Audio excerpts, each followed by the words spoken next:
بسم اللہ الرحمن الرحیم۔ السلام علیکم۔ غامدی صاحب کے ساتھ ہفتہ وار سوال و جواب کی براہ راست نشست کو لے کر ڈیلس امریکہ غامدی سینٹر سے حاضر خدمت ہیں۔ آغاز کرتے ہیں غام صاحب، بہت شکریہ آپ کے وقت کا۔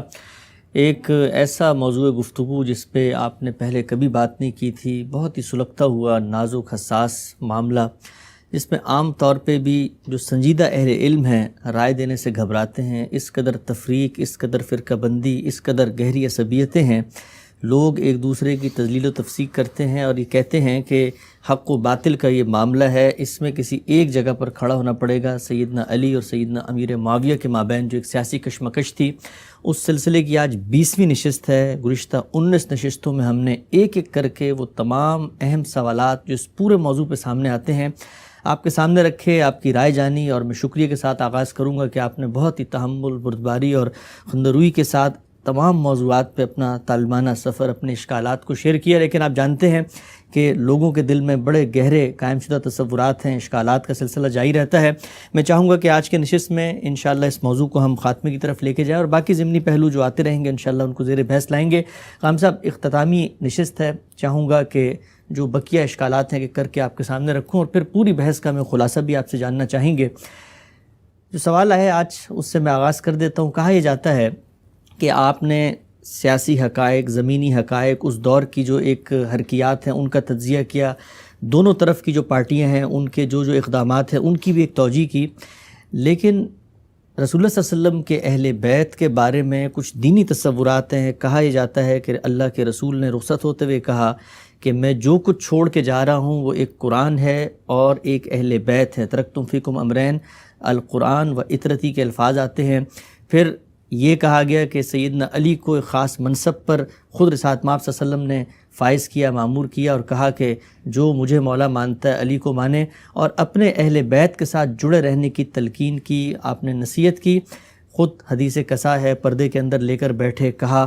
تو اس سب کے باوجود جو کچھ آپ نے بیان کیا اس کو ہم اگر مان بھی لیں، سیاسی حقائق، سیدنا امیر معاویہ کے اقدامات کی توجیہ، لیکن اہل بیت کی یہ دینی حیثیت، یہ تقدس، یہ فضیلت، یہ مقام، یہ برتری، اس کو کیسے نظر انداز کر سکتے ہیں؟ سیاسی حقائق ایک طرف، کہ ہونا یہ نہیں چاہیے تھا کہ سیدنا امیر معاویہ اس سب کے بعد جو کچھ ہوا اس طرف رجوع کرتے اور اللہ کے رسول کی نصیحت پہ عمل کر کے اقتدار اہل بیت ہی میں سونپ دیتے، چلے ملوکیت ہی صحیح، آگے آل رسول میں چلتی رہتی۔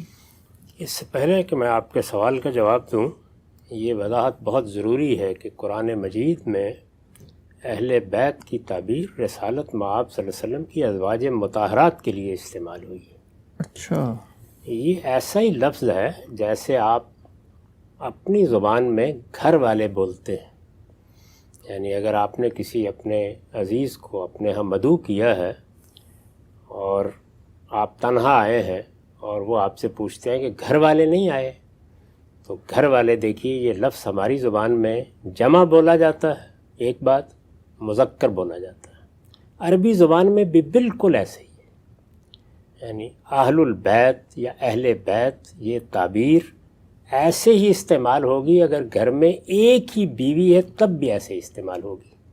چنانچہ اس کی خود قرآن مجید میں واضح نظیر موجود ہے کہ جب فرشتے سیدنا ابراہیم کے پاس آئے ہیں تو انہوں نے آ کے، ان کی بیوی تھی پاس، بالکل انہی الفاظ میں ان کو سلام عرض کیا ہے، اور وہاں پر بھی اہل بیت ہی کے الفاظ استعمال کیے ہیں۔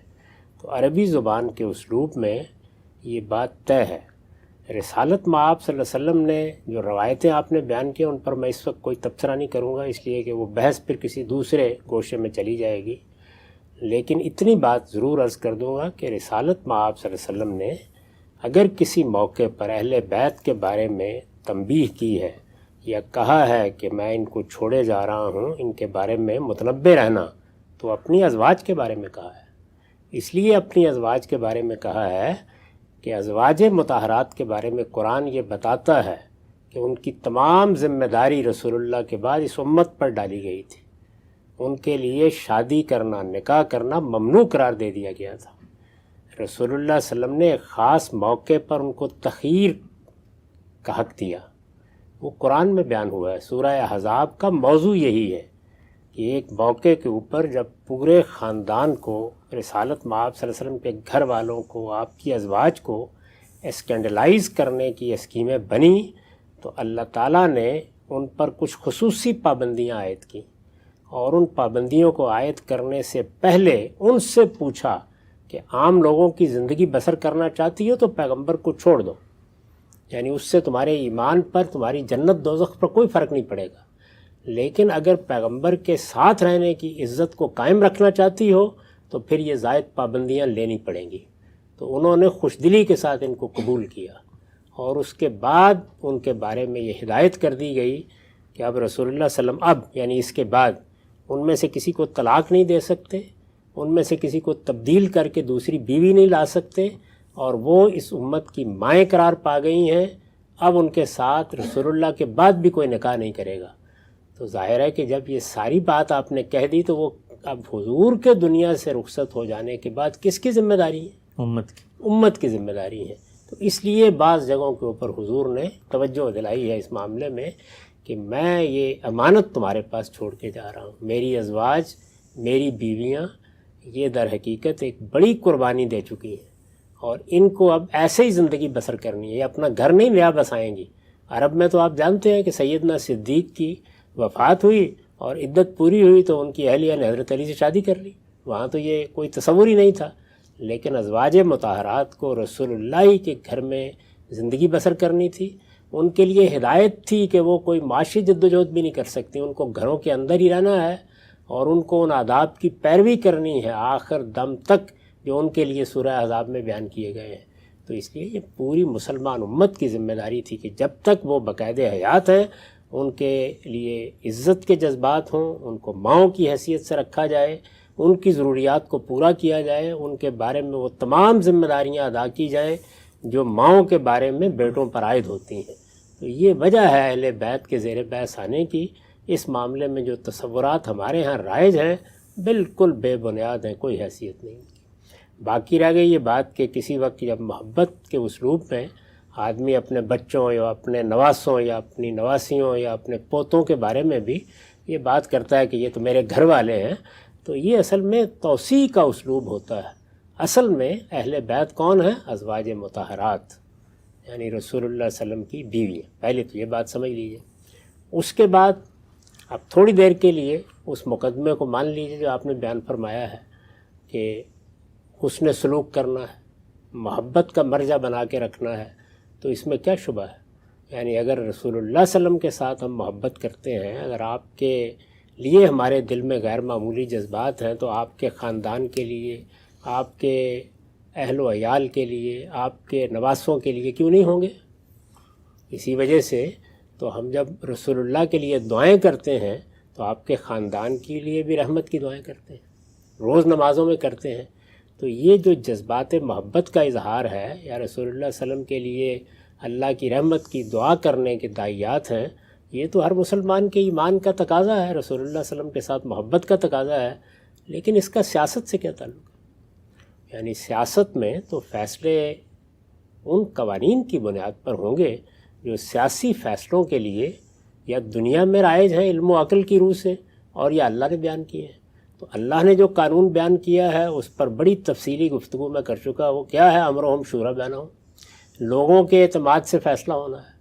تو لوگ اعتماد کریں گے تو پھر کسی کو اقتدار ملے گا۔ یعنی اگر آپ اللہ کے بتائے ہوئے طریقے کے مطابق حکومت کا فیصلہ کرنے جا رہے ہیں تو وہ فیصلہ کسی کے تعلق کی بنیاد پر نہیں ہونا، کسی خاندان کی بنیاد پر نہیں ہونا۔ یعنی اس فیصلے کی جو بنیاد اللہ تعالیٰ نے بیان کی ہے وہ کیا ہے؟ وہ ہے امرہم شورا بینہم، یعنی لوگ جن پر حکومت کرنی ہے وہ، اور وہاں یہ نہیں کہا کہ بین العلماء یا بین الفلاسفہ، یہ نہیں کہا، وہاں یہ کہا بینہم، سارے مسلمان اس کا حق رکھتے ہیں کہ وہ اپنے مشورے اور رائے سے اپنے حکمرانوں کا فیصلہ کریں۔ تو وہ تو اس بنیاد پر ہونا ہے، اور اس کی ذرا ایک تاریخ پر نگاہ ڈال کے دیکھ لیجیے۔ یعنی مسلمان اس وقت، ظاہر صحابہ کرام کی جماعت ہے، جب سیدنا صدیق کے خطاب کا انتخاب کا وقت آیا ہے تو ظاہر ہے کہ اس وقت مسلمانوں کے اکابر نے فیصلہ کیا ہے۔ وہاں جو لوگ گئے ہیں ثقیفہ میں وہ بھی بڑے لوگ ہیں مسلمانوں کے اندر سے، اور جن لوگوں نے بعد میں اگلے دن بیعت کی ہے وہ بھی سارے مسلمانوں کے بڑے لوگ ہیں، ارباب حل و عقد ہیں، ان کے لیڈر ہیں۔ وہاں آپ کو کہیں سیدنا علی نظر آتے ہیں؟ ایسا نہیں ہے، یعنی وہ اس میں کوئی شبہ نہیں کہ ایک بڑی غیر معمولی شخصیت ہیں، وہ سابقون اولون میں سے ہیں، انہوں نے مہاجرت کی ہے، لیکن لوگوں کے اعتماد کی بنیاد پر جو لیڈرشپ پیدا ہوتی ہے اس کے معیارات بالکل اور ہوتے ہیں۔ اسی طریقے سے آپ اس مجلس کا حال پڑھیے جب سیدنا صدیق دنیا سے رخصت ہو رہے ہیں، اس موقع پر انہوں نے انصار اور مہاجرین کے سب بڑے لیڈروں کو بلایا ہے، ان کی پوری مجلس کی روداد ابن سعد میں موجود ہے، انہوں نے تقریریں کیا کی ہیں، انہوں نے پوچھا ہے، وہاں کے ذکر دیکھتے ہیں۔ اور سیدنا عثمان کا جب انتخاب ہوا ہے اور حضرت عمر نے جاتے جاتے 6 لوگوں کے بارے میں یہ کہا کہ ان میں سے مسلمانوں کے ہاں لیڈر کا انتخاب اگر ہو جاتا ہے تو امید ہے کوئی انتشار پیدا نہیں ہوگا، کیونکہ یہ 6 لوگ ہیں جن سے متعلق مسلمان اپنے لیڈر ہونے کا ادعا کر سکتے ہیں، تو وہ 6 میں سے ایک ہے۔ یعنی تنہا انتخاب بننا نہ پہلے مرحلے میں زیر بحث ہی نہیں ہے، دوسرے میں بھی زیر بحث نہیں ہے، تیسرے میں بھی 6 میں سے ایک ہے، اور اس وقت بھی انتخاب کس کا ہوا ہے؟ سیدنا عثمان کا۔ تو اس وجہ سے مسلمان فیصلہ کریں گے، کوئی بڑے سے بڑا متقی ہے، پرہیزگار ہے، وہ ہمارے معاشرے میں اس وقت موجود ہے۔ میں نے پچھلی دفعہ بھی عرض کیا تھا کہ کتنے لوگ ہوں گے جو اس وقت جو ہمارے لیڈر ہیں، یعنی آپ تینوں جماعتوں کے لوگوں کو لے لیں تو ان کے مقابلے میں ہو سکتا ہے کہ بڑے متقی، بڑے پرہیزگار لوگ کسی خانقاہ میں بیٹھے ہوں، کسی ادارے میں بیٹھے ہوئے ہوں، کسی گلی میں بیٹھے ہوئے ہوں، کسی محلے میں بیٹھے ہوئے ہوں، جتنا بھی جی چاہے تقویٰ ہو، علم ہو، جو کچھ بھی ہو، لیکن لوگوں کا انتخاب ہے جو فیصلہ کن ہوگا۔ تو اس میں میرٹ ہی یہی ہے کہ لوگ کس پر اعتماد کرتے ہیں، ان کو آپ توجہ دلا سکتے ہیں کہ آپ ان خصائص کا لحاظ کریں، ان لوگوں کا انتخاب کریں کہ جو تدبیر سیاست کا علم رکھتے ہوں، لیکن آپ یہ نہیں کہہ سکتے کہ لوگوں کے علاوہ بھی کوئی معیار قائم کیا جا سکتا ہے، کیونکہ اس کو اللہ تعالیٰ نے واضح کر دیا۔ دوسری چیز کیا ہے؟ دوسری چیز طاقت ہے۔ تو طاقت کا فیصلہ تو بنو امیہ کے حق میں ہو چکا تھا، یعنی وہ فیصلہ ایک بڑی کشمکش سے جو 4 سال تک جاری رہی ہے گزر کے ہوا تھا۔ تو دوسری چیز طاقت ہے، یعنی میں عرض کر چکا کہ طاقت سے کوئی حکومت جائز تو نہیں ہوتی، جائز اور مشروع طریقہ دین میں وہی ہے کہ لوگ انتخاب کریں، لیکن ڈیفیکٹو قائم ہو جاتی ہے۔ تو نہ بالفعل کے معاملے میں کوئی گنجائش تھی کسی اور کی، اور نہ لوگوں کے انتخاب کی بنیاد پر گنجائش تھی۔ لوگوں کے انتخاب کے تو مراحل ہی گزر چکے، اب اگر لوگوں کے انتخاب کو ایک قانون بننا تھا تو میں عرض کر چکا کہ اس میں کیا ضرورت تھی، اس کے لیے آپ کو ایک ہاؤس آف ریپرزنٹیٹیو بنانا تھا، اس کے لیے پوری سلطنت میں کیسے لوگوں کا اعتماد حاصل کیا جائے اس کے طریقے ایجاد کرنے تھے، وہ ہم مسلمان نہیں کر سکے تو وہ طریقہ بھی آگے نہیں بڑھ سکا۔ آگے بڑھنے کے لیے ملوکیت کو اختیار کیا گیا۔ تو ملوکیت میں تو یہ ہوتا ہے کہ زور بازو سے کس نے ہندوستان کے تخت پر قبضہ کیا ہے، تو اب ہمایوں ہی بابر کے بعد تخت پر بیٹھے گا، الا یہ کہ کوئی شیر شاہ سوری آ کر اپنی تلوار کا زور دکھا دے۔ ٹھیک یہی قانون ہے، اس میں کسی کا مقام، کسی کی فضیلت، کسی کا تقویٰ، یہ کوئی اہمیت نہیں رکھتا۔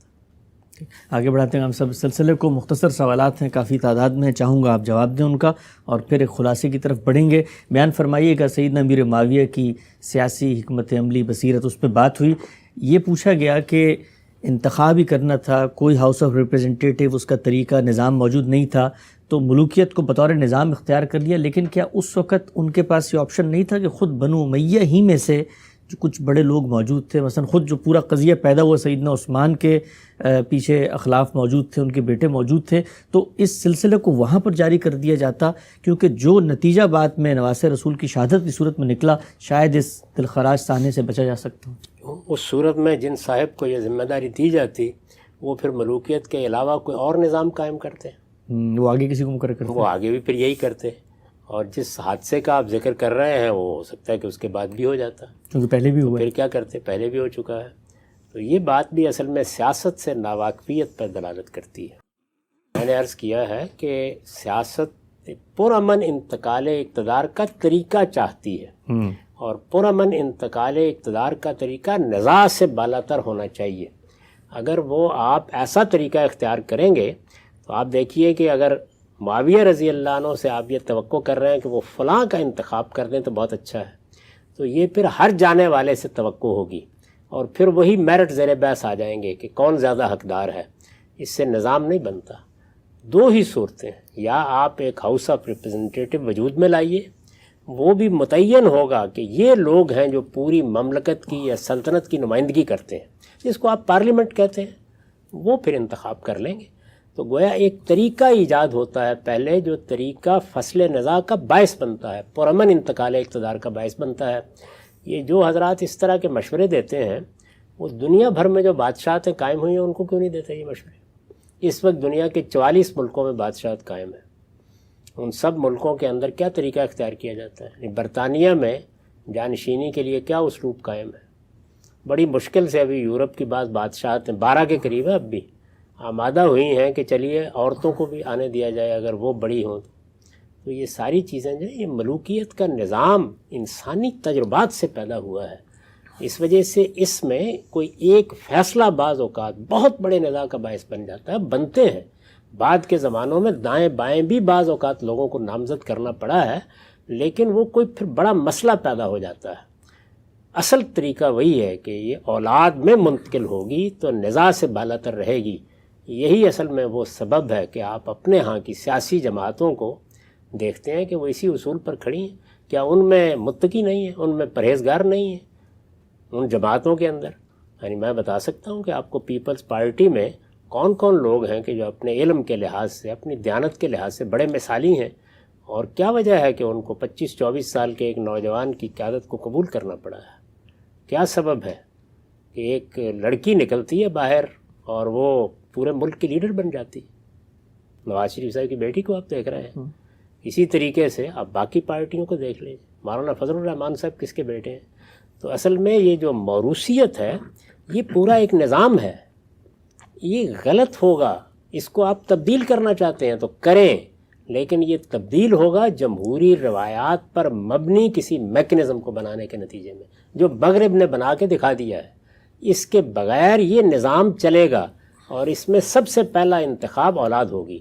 اولاد میں بھی بیٹوں کی لائن لگانی پڑتی ہے، پہلے کون بعد میں کون. پوتوں میں بھی فیصلہ کرنا پڑتا ہے، ولیم یا جارج. اس کے بغیر یہ نظام نہیں چل سکتا، چلایا ہی نہیں جا سکتا. شاہ جہان نے بڑے بیٹے کے حق میں، دارا شکوہ کے حق میں فیصلہ کیا تھا. فیصلہ قانون کے لحاظ سے ٹھیک تھا، اس کو دوسرے بیٹوں نے نہیں مانا، تو پھر عالمگیر نے تلوار اٹھائی تھی یا کوئی اور طریقہ اختیار کیا تھا. تو رستے ہی دو ہیں. اگر آپ کسی انتخاب کو یا کسی نامزدگی کو نہیں مانتے تو سیاست میں پھر عالمگیر کی تلوار فیصلہ کرتی ہے. تو فیصلہ کس کے پاس ہوا؟ یا تلوار فیصلہ کرے گی اور یا کوئی نظام فیصلہ کرے گا. ملوکیت میں وہ نظام اولاد کی طرف منتقل ہوتا ہے، اور جمہوریت میں وہ نظام کسی ہاؤس آف ریپرزنٹیٹو کی اکثریت کے فیصلے کی طرف جاتا ہے. یہ بالکل متعین راستے ہیں. ان متعین راستوں میں آپ اپنی خواہشات داخل نہیں کر سکتے. ٹھیک ہے، ہم سب آگے بڑھاتے ہیں سلسلے کو.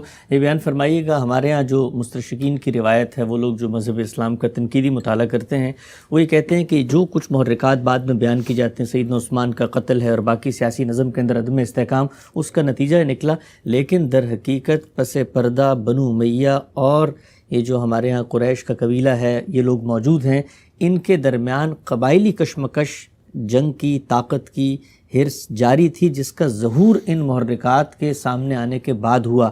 اس کو کیسے دیکھتے ہیں آپ کہ یہ سب کچھ کی تو آپ نے توجیہ کی کہ انہوں نے یہ اقدام کیا، ان کے پیش نظر یہ تھا، انہوں نے کیا، ان کے پیش نظر یہ تھا، لیکن کیا اس بات کو نہیں مانا جا سکتا کہ دو عصبیتیں موجود ہیں اور دونوں کے اندر یہ کشمکش جاری ہے، پس پردہ جاری تھی، اس کا ظہور جو ہے وہ ان محرکات کی صورت میں ہوگی؟ یہ دنیا کے ہر سیاسی نظم میں ہوتا ہے. یعنی اس میں قابل تنقید کیا چیز ہے؟ اس کے لیے آپ نے ایک برا سا لفظ حرص کیوں استعمال کیا؟ میں اس پر گفتگو کر چکا ہوں کہ جس طرح اللہ تعالیٰ انسانوں کو مختلف صلاحیتیں دے کے پیدا کرتا ہے، ایک آدمی کے اندر کسی خاص فن یا علم یا ہنر کی صلاحیت ہے کہ وہ شاعر پیدا ہوا ہے، کوئی مصور پیدا ہوا ہے، ادیب پیدا ہوا ہے، تو جس طرح اس کا جو پوٹینشل ہے، جو بالقوہ اس کے اندر چیز دی گئی ہے، وہ اپنے ظہور کا تقاضا کرتی ہے. وہ دنیا میں جدوجہد کرتا ہے اس کے ظہور کے لیے. وہ کوئی قابل تنقید بات ہے؟ یا آپ پوری بیوروکریسی کا نظام بناتے ہیں، ملک بھر سے ذہین ترین لوگ اس میں اپنے آپ کو پیش کرتے ہیں، فوج کا نظام بناتے ہیں، اس میں آتے ہیں نا لوگ اپنے آپ کو پیش کرتے ہیں. تو سیاسی ایپٹیچیوڈ رکھنے والوں کے بارے میں یہ الفاظ کیوں کہے جاتے ہیں؟ وہ قبیلوں کی عصبیت ہوتی ہے، لوگ پیچھے ہوتے ہیں، ان کے اندر سیاست کا ایک ذوق ہوتا ہے، اور وہ سمجھتے ہیں کہ ہمیں اللہ تعالیٰ نے یہ صلاحیت دی ہے، ہم آگے بڑھ کے اپنی قوم کی خدمت کر سکتے ہیں۔ یہ صرف ڈاکٹروں ہی کے مقدر میں لکھا ہوا ہے کہ جب پاس ہو اور ڈاکٹری کا فیصلہ کریں تو کہیں قوم کی خدمت کرنا چاہتا ہوں۔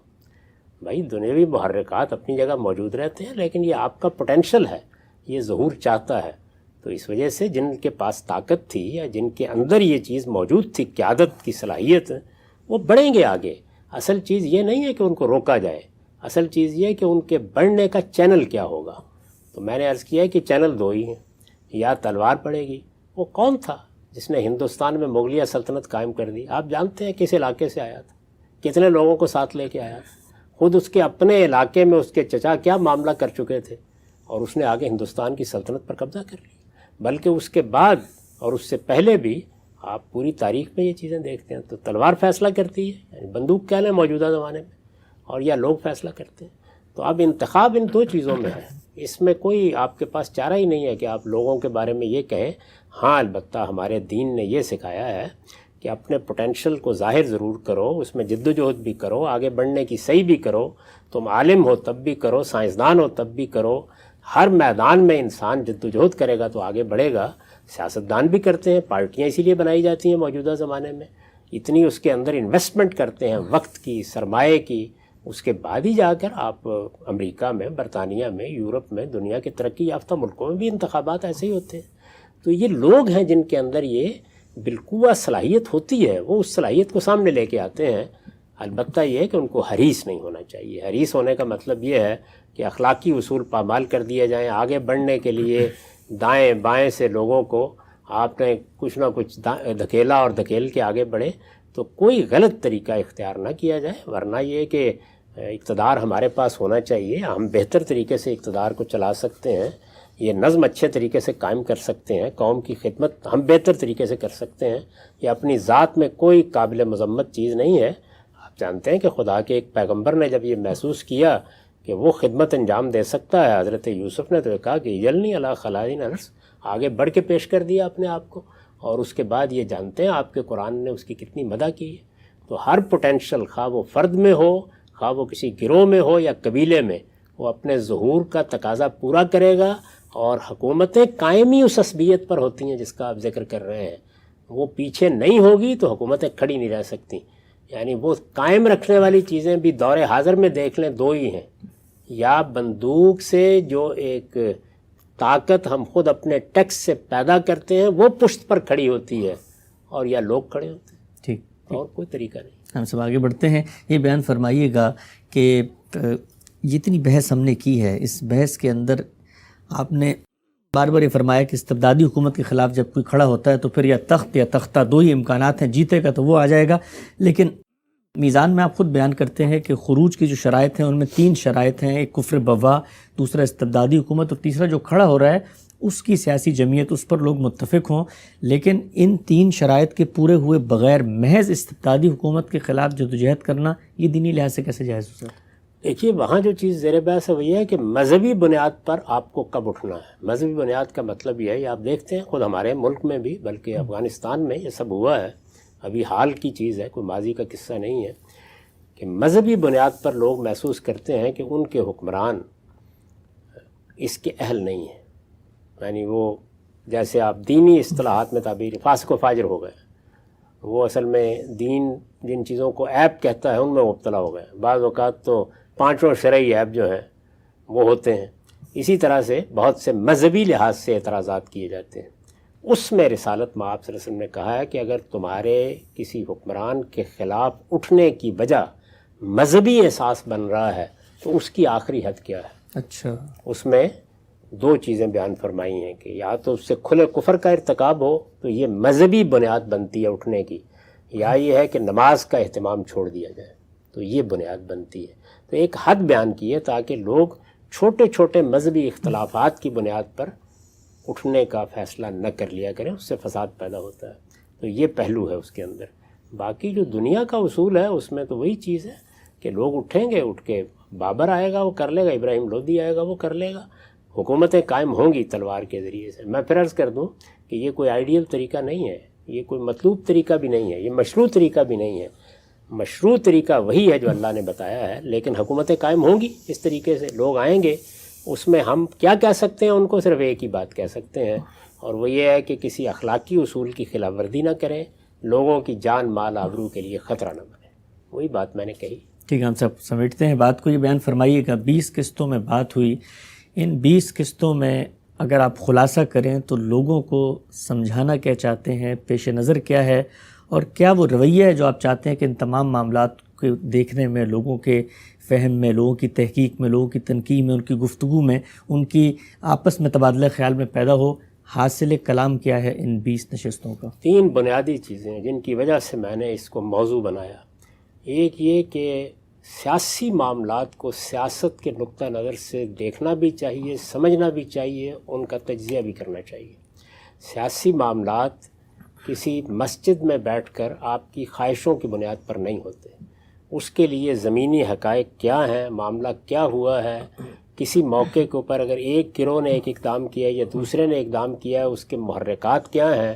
سیاسی معاملات میں بعض اوقات فضا بالکل صاف ہوتی ہے، وہاں آپ سیاہ اور سفید میں حکم لگا سکتے ہیں، اور اکثر اوقات دھند چھائی ہوتی ہے، اس میں جو لوگ اس وقت کھڑے ہوتے ہیں وہ اپنے اپنے لحاظ سے ایک فیصلہ کرتے ہیں۔ ٹھیک، ہم پاکستان کے قیام کے موقع کے اوپر مولانا ابوالکلام آزاد کے موقف اور محمد علی جناح قائد اعظم کے موقف کا تقابل کر سکتے ہیں، نظری اعتبار سے اس پر بحث کر سکتے ہیں، لیکن اس وقت ہماری قوم کے یہ 2 بڑے رہنما تھے، ان کے مابین جو اختلاف ہوا ہے اس اختلاف کو اس پس منظر میں رکھ کے دیکھا جائے گا، نہ کہ آج کے تجزیے کی روشنی میں کسی آدمی کے حق و باطل کا فیصلہ کیا جائے گا۔ ٹھیک، ایک بات میں نے یہ کہی ہے کہ وہاں سیدنا عثمان کی شہادت کے بعد جو صورتحال پیدا ہوئی اس کو نظر انداز کر کے آپ حق و باطل کے فیصلے نہیں کر سکتے۔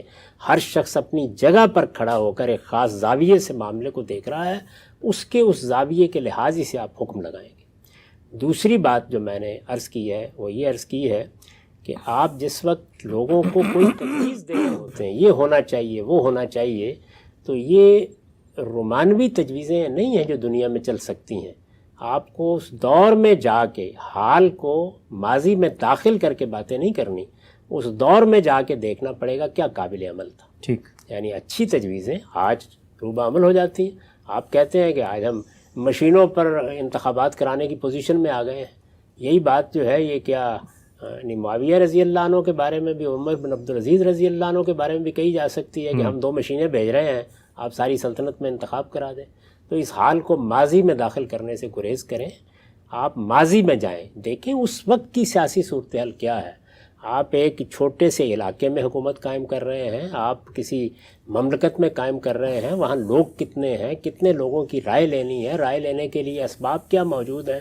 تو میں نے یہ بتایا ہے کہ ایک بڑی عظیم سلطنت، دنیا کی سلطنتوں میں ایک بڑی سلطنت قائم ہوئی تھی، اور اس کے حدود، اس کے اطراف ہندوستان کی سرحدوں سے لے کر مراکش تک بلکہ اسپین تک پہنچ رہے تھے۔ اتنی بڑی سلطنت کے لیے جمہوری نظام آج کی باتوں کو سامنے رکھ کے نہیں بنایا جا سکتا۔ یہ سوال تھا، اس سوال کو جب تک آپ اہمیت نہیں دیں گے اس وقت تک ناقابل عمل باتیں اور تجویزیں پیش کرتے رہیں گے۔ اور تیسری بات میں نے یہ عرض کی ہے کہ جب آپ اپنی تاریخ کو پڑھیں تو ہماری 100-150 سال کی تاریخ، جو پہلی تاریخ ہے، وہ کسی باقاعدہ مورخ کی تنقیح کے نتیجے میں نہیں لکھی گئی، وہ زبانی روایتوں کی صورت میں ہے۔ ان میں جن کو مورخین بھی کہا جاتا ہے وہ اصل میں تاریخی مواد کے ناقلین ہیں، نہ کہ باقاعدہ مورخ۔ تو اس وجہ سے جو اس میں روایتیں سامنے آئیں اب ہمارے پاس وہی ہیں۔ ان میں اگر تو کوئی چیزیں ایسی ہیں جن کا تعلق اسٹیبلش ہسٹری سے ہے تو فبیہا، اگر اس میں کوئی عمومی واقعات کا بیان ہے اس میں بھی کوئی تردد نہیں، لیکن اگر کسی کے بارے میں کوئی اخلاقی الزام اس میں زیر بحث ہے، خواہ وہ سیاسی معاملات میں ہے، سماجی معاملات میں ہے یا انفرادی معاملات میں، اس روایت کی، وہ زبانی روایتیں ہیں، لوگوں کے بیانات ہیں، ہم جانتے ہیں کہ سیاست میں پروپیگنڈے کس طرح ہوتے ہیں، تو یہ کافی نہیں ہے کہ آپ نے کتاب کھولی اور روایت پڑھ کے سنا دی، اس کی تنقیح کر کے اس کے اندر اتر کر اب اس کی سند بھی دیکھیں گے، وہ پیدا کیسے ہوئی ہے روایت یہ بھی دیکھیں گے، کن مراحل سے گزری ہے یہ بھی دیکھیں گے، کتابوں میں آئی ہے تو کیسے آئی ہے یہ بھی دیکھیں گے، اور پھر کہیں جا کر اس کے بارے میں زیادہ سے زیادہ یہ کہیں گے کہ گمان غالب یہ ہے کہ یہ معاملہ ایسے ہوا ہوگا. اس معاملے میں جو جسارت ہمارے ہاں لوگ چند کتابیں کھول کر بیٹھ کے گزرتے ہیں، یہ آخری درجے کا تحکم ہے. اس سے اللہ کی پناہ مانگنی چاہیے، اس لیے کہ ہمیں اس سے روکا گیا ہے کہ ہم کسی کے بارے میں جب رائے دے رہے ہوں اور کوئی منفی رائے دینے لگیں تو اجتنبوا کثیرا من الظن ان بعض الظن اسم.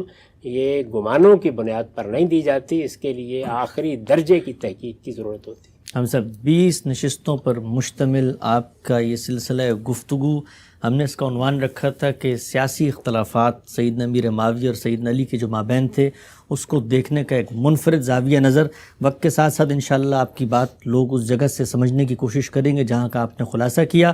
اور میں آخر میں یہ بھی بتا دوں کہ بہت بڑی تعداد میں لوگوں نے سوال یہ کیا ہے کہ حدیث عمار کی پوری تنقیح کی جائے، تو انشاءاللہ ہم اس کو 23 اعتراضات کی نشست میں زیر بحث لائیں گے، بلکہ وہ ایک کیس اسٹڈی اور اسائنمنٹ کے طور پہ غامدی صاحب سے سمجھنے کی کوشش کریں گے کہ تاریخی واقعات اور اس طرح کے معاملات میں جو روایات پیش کی جاتی ہیں انہیں دیکھنے کا کیا زاویہ نظر ہوگا، اور اسی کی روشنی میں پھر لوگ باقی روایتوں کو بھی دیکھ سکتے ہیں. غامدی صاحب میں آپ کا بہت شکریہ ادا کرتا ہوں، بڑی دراز نفسی سے اور بڑے تحمل و بردباری کے ساتھ آپ نے اپنی بات پیش کی. نئی بات ہے، منفرد زاویہ نظر ہے، وقت لگے گا، لوگوں کی تنقیدات ابھی بھی جاری ہیں، انشاءاللہ وقتاً فوقتاً ہم آپ کے سامنے رکھتے بھی رہیں گے، لیکن موضوع آج پایہ تکمیل تک پہنچتا ہے. وقت یہاں پہ ختم ہوتا ہے، انشاءاللہ دوبارہ حاضر خدمت ہوں گے. اب تک آپ کے وقت کا بہت شکریہ.